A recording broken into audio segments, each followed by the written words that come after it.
So we thought we could recap this morning because we are on the lessons that have everything to do with the ego, looking at the ego to undo it. So we can go back to what is the ego, the description of the ego, because we need to know what it is, to know what we need to let go of. We need to become really good at finding the ego and its works. We need to become experts at looking at its tricks. So we thought we can go back and just read that before we read today's lesson.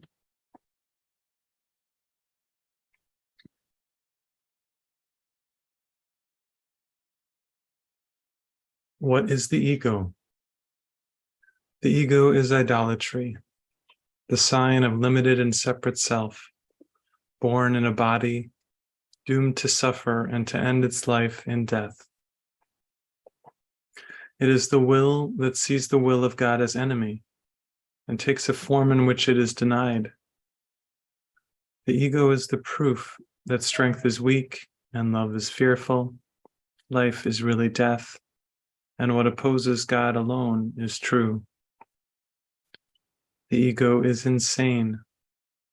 In fear it stands beyond the everywhere, apart from all, in separation from the infinite. In its insanity, it thinks it has become a victor over God himself. And in its terrible autonomy, it sees the will of God has been destroyed. It dreams of punishment and trembles at the figures in its dreams, its enemies who seek to murder it before it can ensure its safety by attacking them.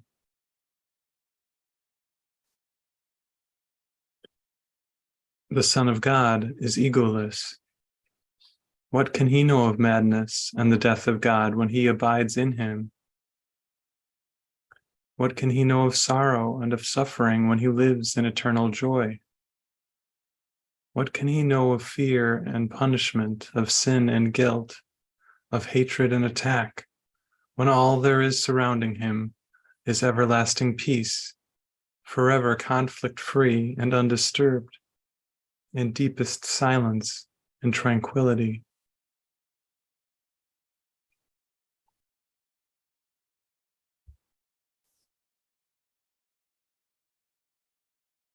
The no reality is not to see the ego and its thoughts, its works, its acts, its laws, and its beliefs, its dreams, its hopes, its plans for its salvation, and the cost belief in it entails. To know reality is not to see all those aspects. In suffering, the price for faith in it is so immense that crucifixion of the Son of God is offered daily at its darkened shrine, and blood must flow before the altar where its sickly followers prepare to die. Yet will one lily of forgiveness change the darkness into light, the altar to illusions, to the shrine of life itself. And peace will be restored forever to the holy minds which God created as his Son, his dwelling place, his joy, his love, completely his, completely one with him.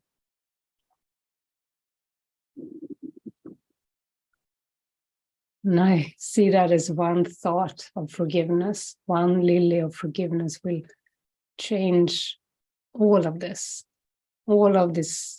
insanity that the ego is up to. The one powerful thought from this powerful mind will be enough to change all of it. But the intention needs to be so clear and pure, not tainted by the ego itself, but just a clear desire And then peace is there.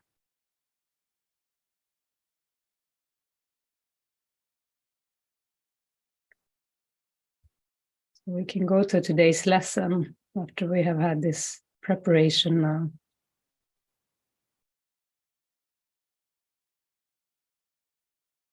It's December 4th. We're doing the lesson 338.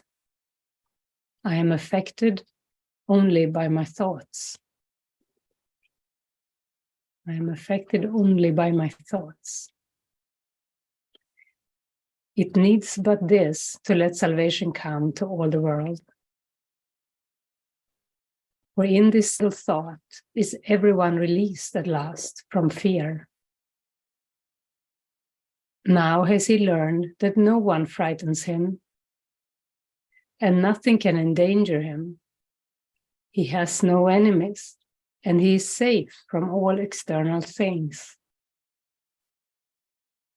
His thoughts can frighten him, but since these thoughts belong to him alone, he has the power to change them and exchange each fear thought for a happy thought of love.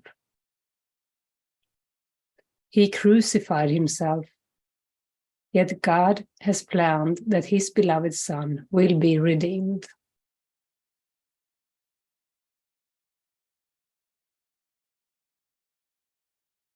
Your plan is sure, my Father, only yours. All other plans will fail, and I will have thoughts that will frighten me until I learn that you have given me the only thought that leads me to salvation. Mine alone will fail and lead me nowhere, but the thought you gave me promises to lead me home, because it holds your promise to your Son.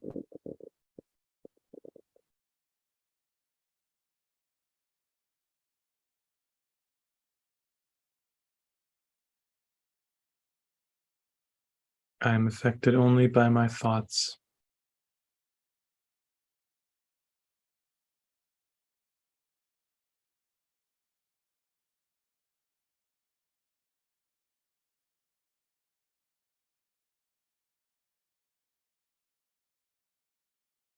So this lesson tells us that we need to hook up to God's plan. God has a plan. Your plan is sure, my Father. All other plans will fail.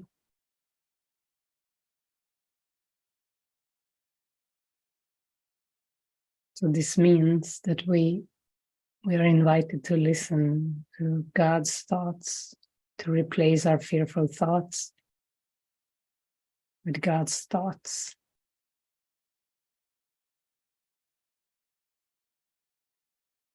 We have our small self replaced with our true self.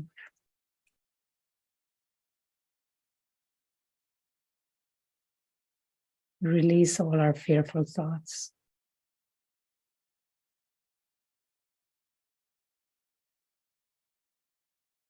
First, to know that we are not affected by anything other than our thoughts.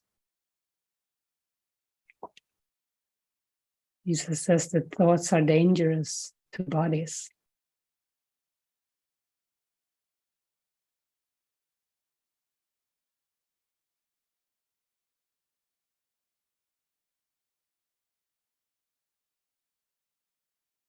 They can lead to a lot of turmoil.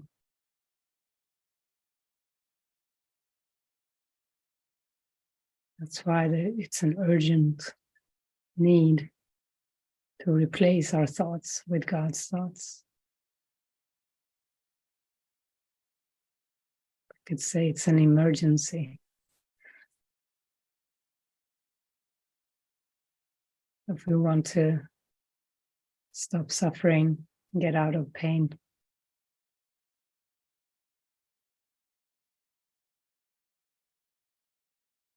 And this is the only way to do it.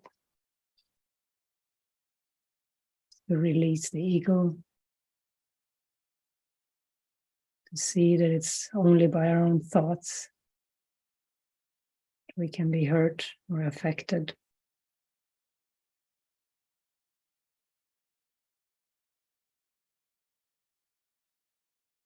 Release those thoughts.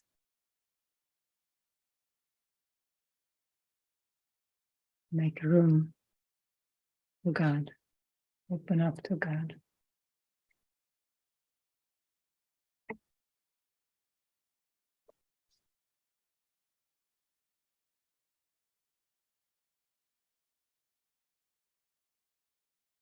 So we'll go within now and do this. Allow ourselves to see our thoughts, see how we have been attacking ourselves by our attack thoughts.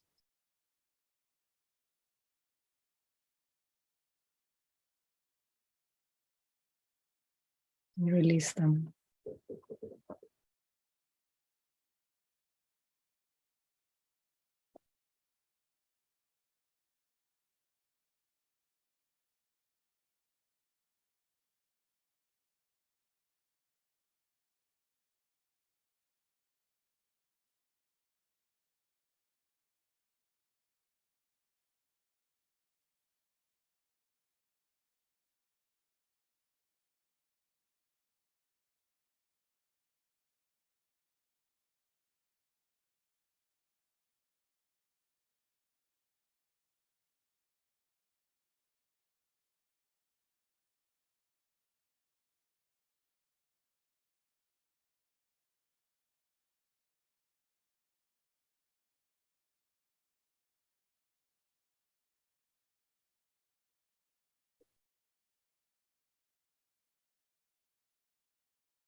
So, the Son of God is happy only in his right environment.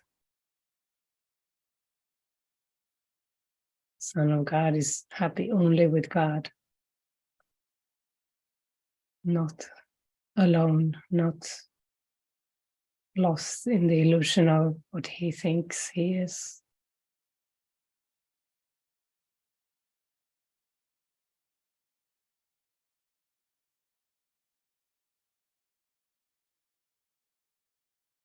There is only one function, and that is to forgive and be connected with God, with our Father, our source.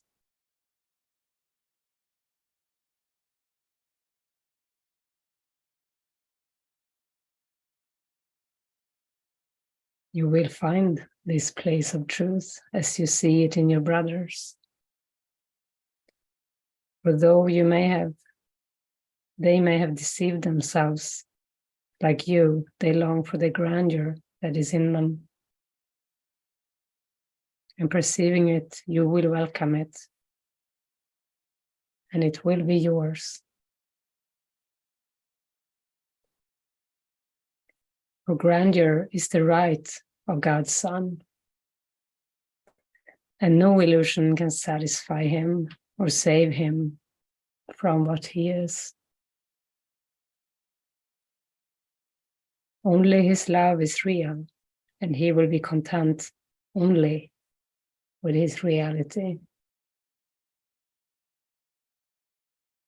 The anger is not real, the fear is not real, and it will never give you any contentment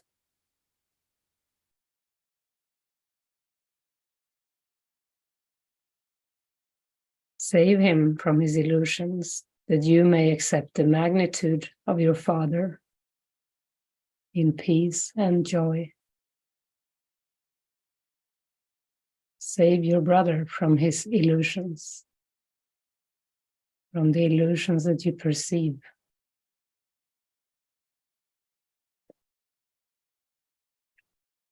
But exempt no one from your love, or you will be hiding a dark place in your mind where the Holy Spirit is not welcome. Exempt no one from your love, or you will be hiding a dark place inside where the Holy Spirit cannot enter.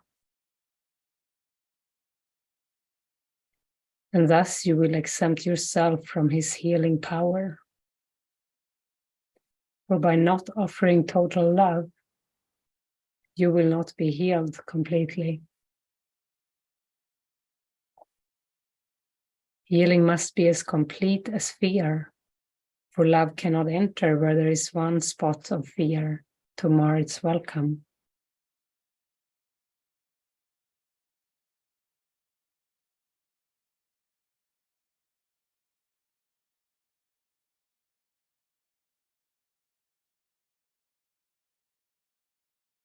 This is some clear instructions, a clear roadmap.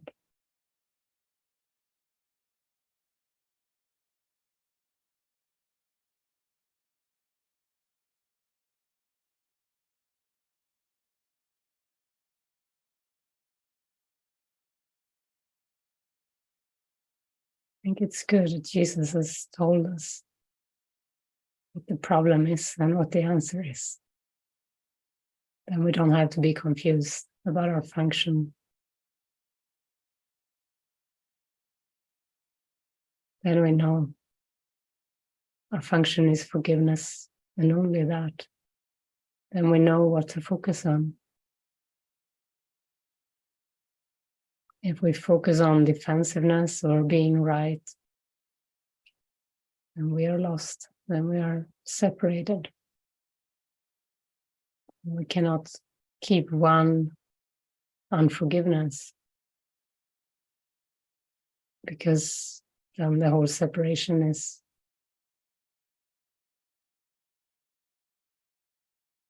our experience.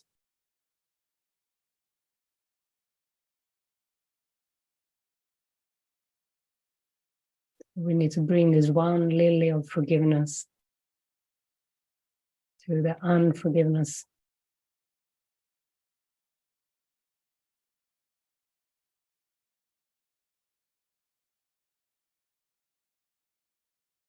That's it.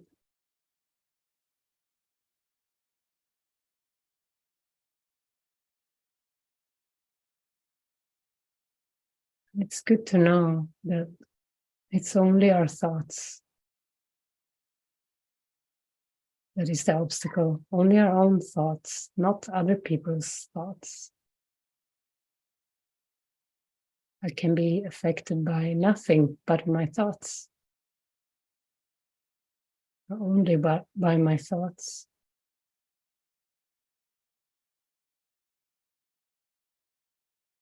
My thoughts alone can cause me pain. Not my body, not my bedroom, not my bed, not my neighbor, not my partner, not my friends, not my cat. Only my thoughts can cause me pain.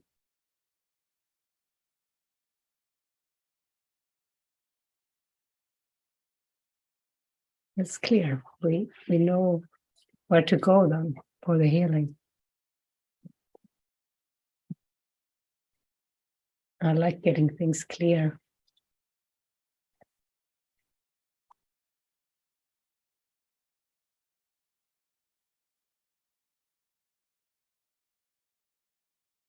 How do you feel about this?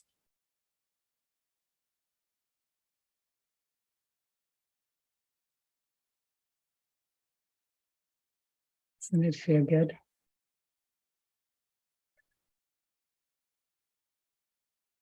Okay. Yeah, good morning. Good morning. Yeah, and I thought the salvation in it is that I'm affected only by my thoughts, so if I change my thoughts to thoughts of God, I'm affected only by this. It would be wow, wonderful if I train my mind and this law to be affected by, to find these thoughts and affected by love, forgiveness, and peace, affected by peace. Wow, whoa,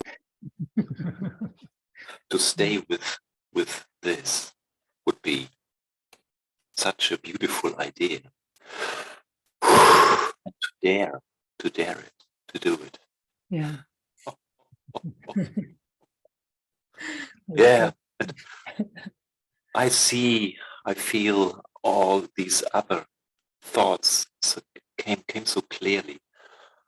Even as you said, my bed, my mattress, I thought in the morning, I woke up and I thought I am affected by another mattress now. I have another mattress than my preference mattress.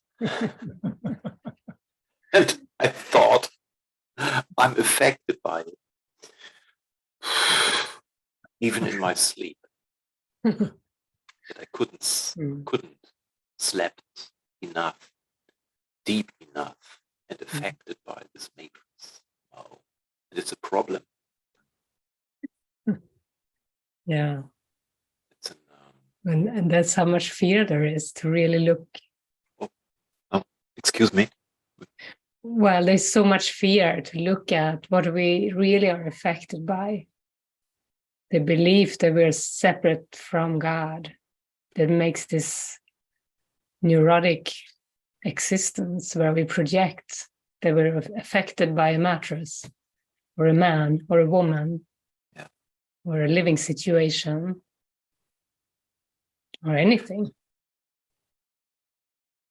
Yeah. Yeah. And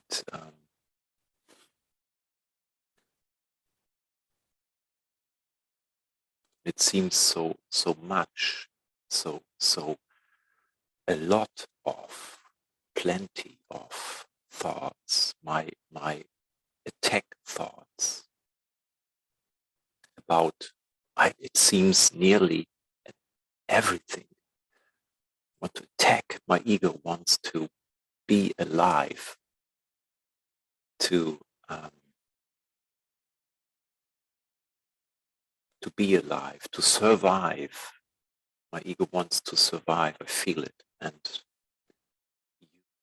it was a relief to read that it's only one lily of forgiveness. Yeah. Necessary to, because my ego tells me not, it's a lot to do. Yeah, it's a lot to do with all my fears. It will tell you it's too much. It's my ego too much to work with. So it's too much. I never can reach. But it's one lily, and okay, in each moment.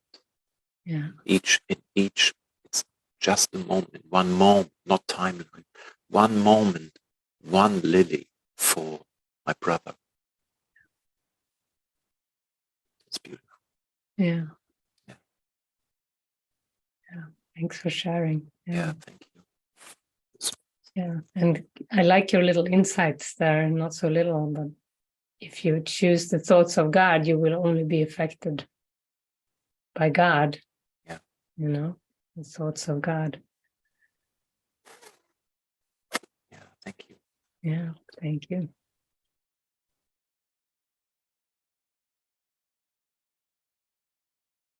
Anybody else?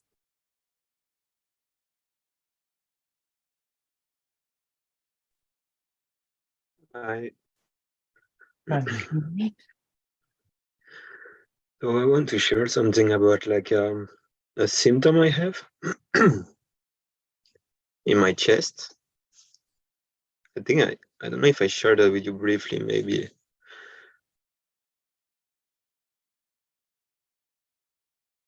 So basically, I've been smoking for like 10 years or something. And lately I've been hearing for a lot of time to stop, which I haven't followed. And lately I started feeling like a kind of shortness of breath and other like a disturbing feeling in my chest. And I also have a lot of thoughts of dying, actually.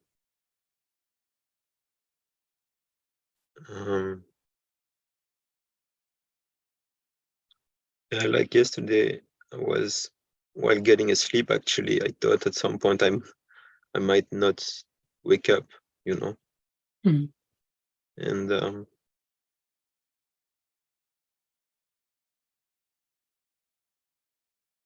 as it happened, I also wrote, like, I felt guided.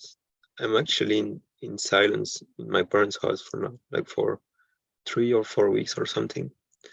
And it feels healing for me, but I was guided yesterday to write on a piece of paper that was on the table. I was guided to write like, we will stay together.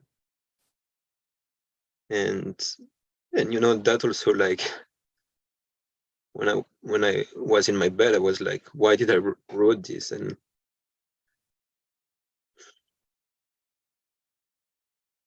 it also made me think, you know, that like could have been because I was going to die or something. And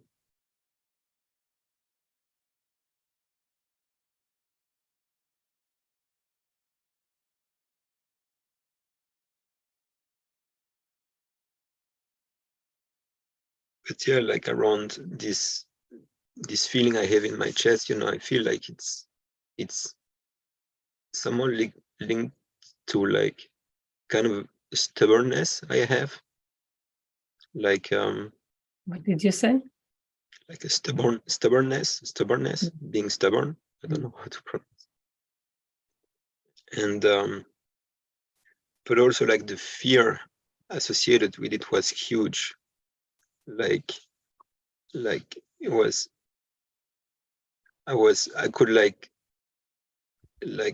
at some point I would like smoke, and then like the next day I was very, very weak. Like my heart, because it will start to beat extremely fast, and like so I would be very, very weak the next day. And sometimes I will smoke again, you know. And Yeah, Raphael, it's understandable that you would want to like get out of the world, escape the world. That's actually a healthy desire. And you know, I think people search for a way out of the world in a lot of different ways, and this is a way that you tried for a while. But I think that all these things you're sharing are just showing that it wasn't the right way. You know, we just read a day or two ago about how, you know, we try all the different pathways of the world until at some point we set them down because we realize that's not it. And what you were sharing about at the beginning about the sort of fear of death and the kind of death thoughts, that is the ego. You know, the ego is actually attracted to death. And at some point that will show up for us too, like this sort of twisted draw to death or fascination with death. But that will ultimately be let go as well, because you don't really want death. It's life that you want. Yeah. And the way to find that is this undoing of all these associations, all these faulty attachments in the mind. But then I'm wondering, like, why is it that if I'm smoking, because like I feel like one of the thoughts I've had like around smoking, and the reason why I wouldn't give it up was because I would be like, I don't want to believe that anything in form is causative. And so like even if I have like those experiences or now with smoking cigarettes would be like this feeling in my chest, I would be like, I don't want to believe that it's the cigarettes causing that. And so why would I stop smoking? To relieve those feelings. Why would you continue smoking? What is the other feeling you get from smoking? Because there must be some reward that you seek for. And that is also false cause and effect. The effect we think we get from magic, from eating certain things or avoiding eating certain things, that is also, it's false cause and effect. We can get the same effect or better effect by aligning with God. So it feels like there is an anger that you're gonna, you want to, what's the word, like convince or triumph, with, I can prove that the cigarettes are not causative. I want to continue to smoke so that I can prove that I'll be very healthy and happy and not affected by it. But that is not your function. We're not here to prove. The power, we have a powerful mind and we can use it or we can misuse it. And misusing it leads to nowhere. It doesn't really hurt, but it definitely doesn't heal. So to pray about how to use the powerful mind, that's the best prayer you can offer yourself. To pray about what? How to use your powerful mind. Because it's like you got lost in proving that you can continue to smoke. But I sound like an anger at God or something, like an anger underneath such trying to prove,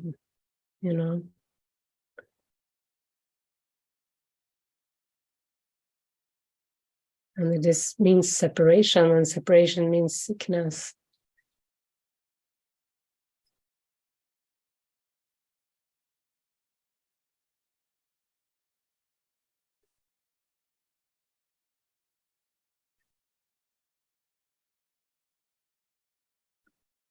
Yeah, I feel like there is like a big stubbornness, and fear, like of not wanting maybe even to stop, Mm-hmm. Yeah, if you look at that, because that is probably like a death wish, not the death of the body, but a death wish in the mind, the stubbornness. Yeah. How do you feel when you decide to smoke? What's there? Take a look.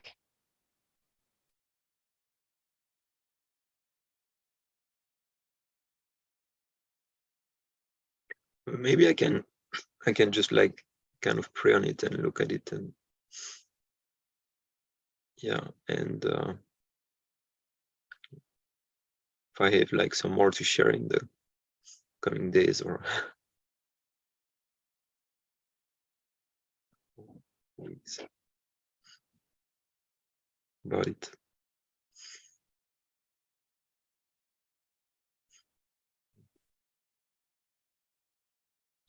Yeah. Yeah, because there is something that you want more.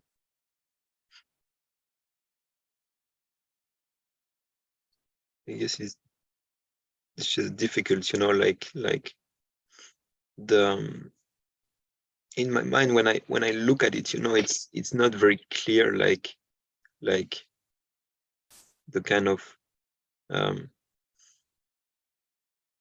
reward that comes from stopping, you know. It's just, I don't have like this feeling, you know, I don't have this strong feeling. I think I can feel it like when the thought comes, like when the thought comes of stopping, like I can have this feeling like it feels good, but somehow it doesn't seem like strong enough or something. Yeah. Mm-hmm. Yeah, and I think commitment to a practice can be very helpful for, you know, for the healing, to be consistent and to commit to something is a path, you know, commitment to quit something that doesn't seem to serve. Yeah, because if it's blurry, what you're getting instead, you know, because at this stage, it's this is how the mind works. What will I get instead? What is my reward? Or what, you know? And yeah, with committing, which is the hardest thing for the ego. It's very hard for the ego to commit to anything, especially to healing. But that in itself can be very rewarding. Yeah. Something I must practice. Yeah. Committing. Yeah. Maybe I just commit to God, you know. I think, you know, I can, probably is the only thing I ever committed to. I mean, like,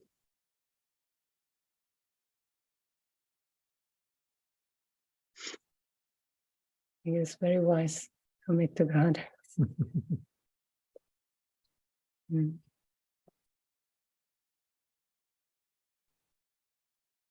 Commit to releasing the ego. Mm. yeah.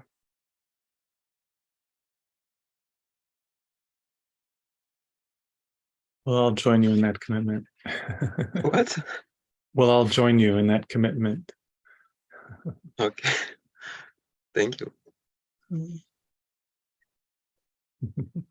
Strength in that.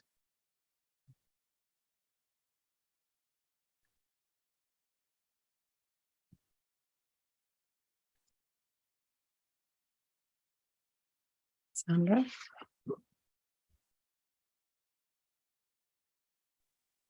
Hello. Hi. Hello. Hi. How are you? Very good. How are you? Good. Feeling a bit of fear about talking about this. But it's something that has been happening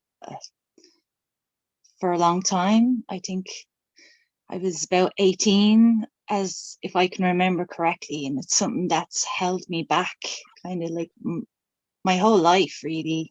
And it came up last week when I got a call from E-Boat. Such an intense fear came up.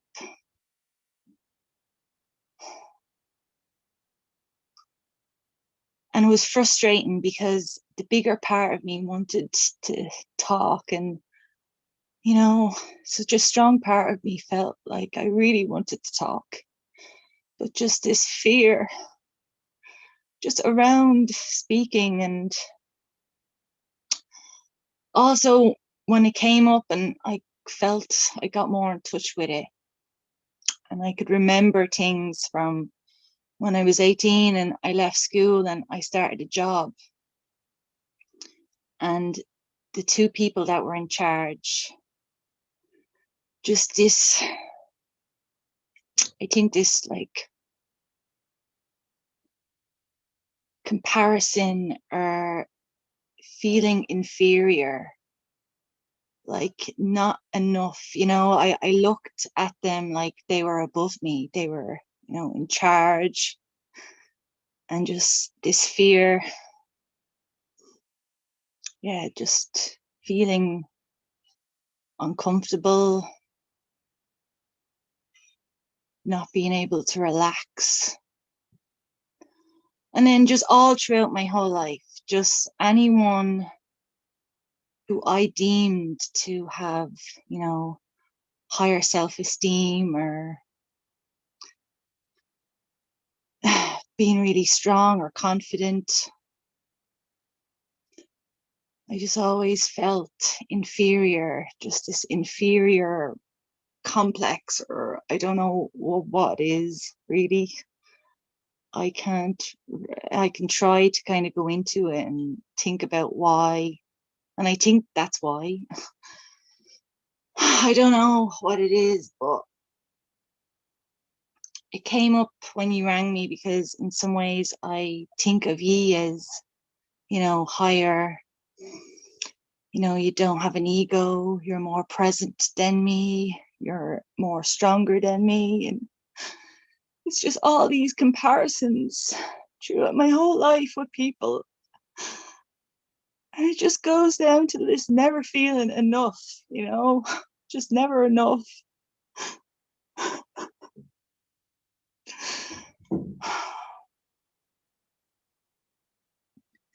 And yeah, it's gotten better as I get older, I think, but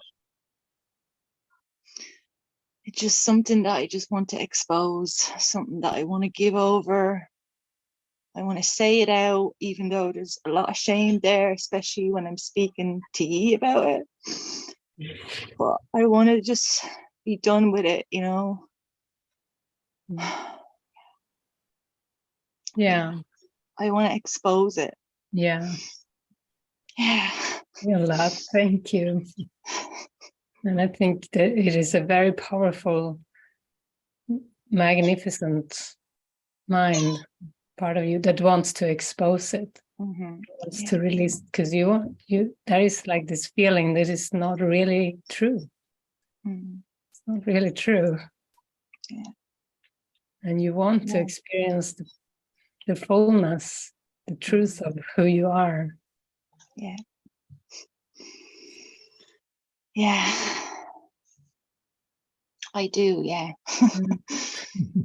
And there is that saying in English, if you spot it, you got it. You know, if you see something in someone else that you admire, that you feel, you know, you even say they are more, they are better, or they're, but actually you wouldn't see it if you didn't have it in your own mind. Yeah. It's in you too. That's so true. Because I've gotten, you know, since I remember I came on here a few months ago and you had told me about to read the self concept versus self, you know, and I read it and I totally just, I started to list all the beliefs that I have, and I had it all out there on a page, you know, these beliefs that I have, and I've gone through life with all these beliefs. And you know, I asked Spirit to help me to undo it, you know, correct these beliefs. And there's days where, oh my God, I feel this strength, you know, this inner strength, talking to people, whereas before I'd feel like, you know, uncomfortable and nervous. And I have times where I just feel this inner strength and this confidence. it doesn't last, it kind of comes and goes, but it's certainly a start, because I never had that before. And just, I just speaking with you last week. Well, I didn't actually speak with you, but we kind of seeing did. that fear. Well, yeah, but to see that fear, and to be shown it, and there's just it's something that I really want to undo. So this is a start. Yes. Wow. Yeah, I feel it. Feel your sincerity. Yeah. Thank you. Thank you. Thanks so much. Maybe I give you another assignment. Oh no. It is to read littleness versus magnitude. Okay. It's another piece in the chorus. Littleness versus magnitude. Yeah. Okay. Yeah. Great. Yeah. It's beautiful. I was also, very shy, very afraid of speaking to people, and but it's like the more we align with spirit, we get spirit's confidence. The human confidence, if there is one, it's not really what we need. We need just God, like this lesson tells us. We don't even have to improve the self. We don't have to become somebody, because that is another preoccupation of this world. Like we try to improve, become better. Yeah, I found that never worked for me, over the last couple of months, kind of in different experiences, with talking to people, and, the nervousness and uncomfortable feelings would come up. And then I found myself kind of getting annoyed because I'm trying not to be that way. And then it just would not work out for me. So, yeah. And then you said, to show up whatever way, that's, helped me. And to accept whatever state I'm in, I found has really worked for me. Even if I get embarrassed, I just think it's okay. I have this little voice going, it's okay, it's okay. And I find it just goes. It actually just goes. Beautiful. I had experiences of feeling so embarrassed, and then it just completely goes, and this strength comes in, and it's just acceptance. Yeah. Just and to show up, as you said, show up whatever way. Yeah, and this is the way to watch it drop away. It's to dare to show up, to dare to go into the situations and prove yourself wrong, prove yourself wrong about what you thought. Yeah. Thank you. Very beautiful. Thank you.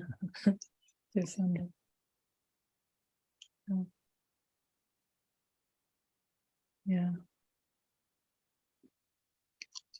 Yeah, I love the idea that we don't have to improve ourselves or become better as humans. We only need to realign, come back to God. Then so much will fall away. So many issues and fears and self-concepts. But it's a huge misperception, deception, this idea that we were a little baby, we were born, we mature, we grow, we get older, we should mature more, we should get better, improve, always a future goal, and it's a preoccupation. Can't believe what preoccupation that is. But suddenly we die as bodies, as humans. So what was all that for? Like, what is more important? What is it we truly want? We want present peace.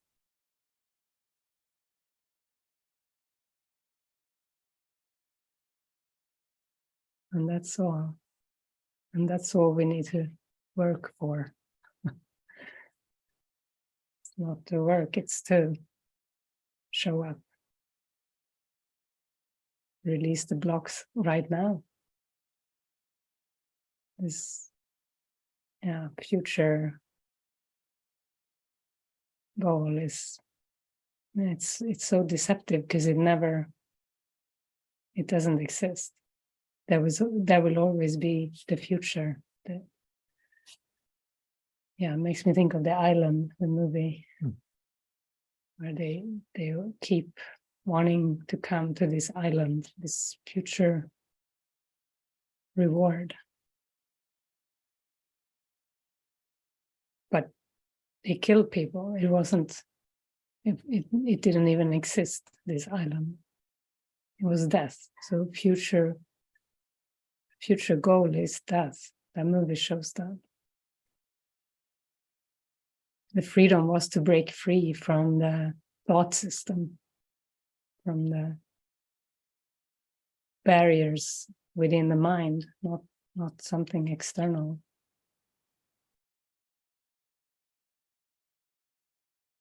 Yeah.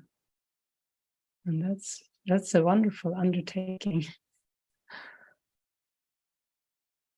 Jesus says, you have cause for peace now.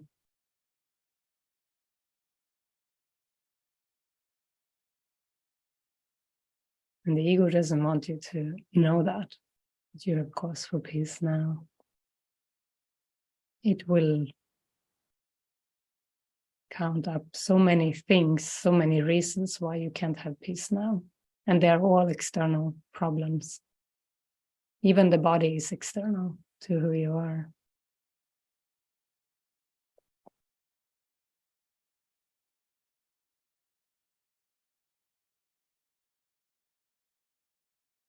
But he's saying something like future freedom, or future, you know that? Future freedom is not your just reward, but present peace is, is your just reward, is a gift.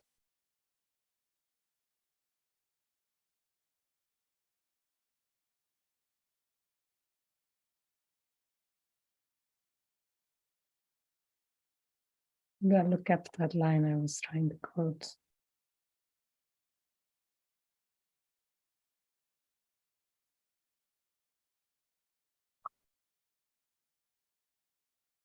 And be not content with future happiness. It has no meaning and is not your just reward. For you have cause for freedom now. You have cause for freedom now.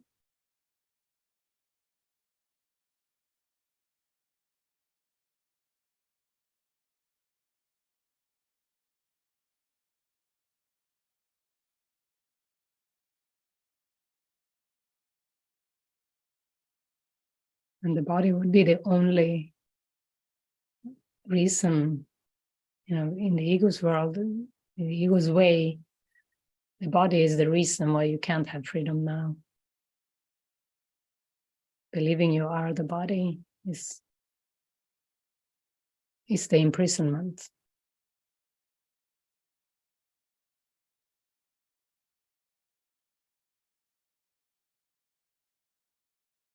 But you have cause for freedom now because you are not this body. Because your identity is very, very different than a small human identity. Very different from the body. And it's available, you can request it and expect it.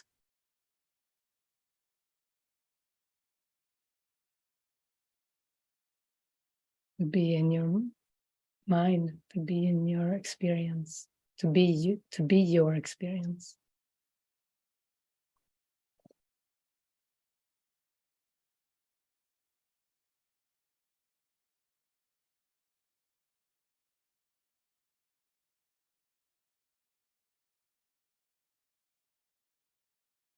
Yeah, and it's nice in all ways.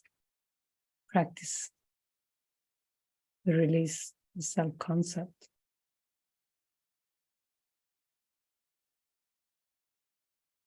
It can be done at any moment.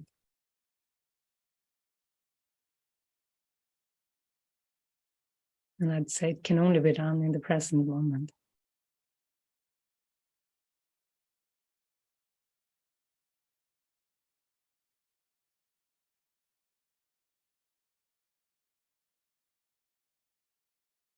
Okay, everyone. This has been really beautiful.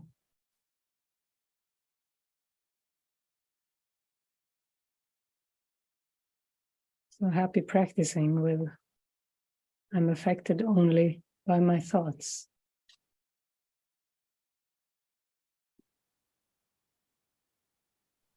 Thanks, everyone. Bye-bye. Bye, everyone.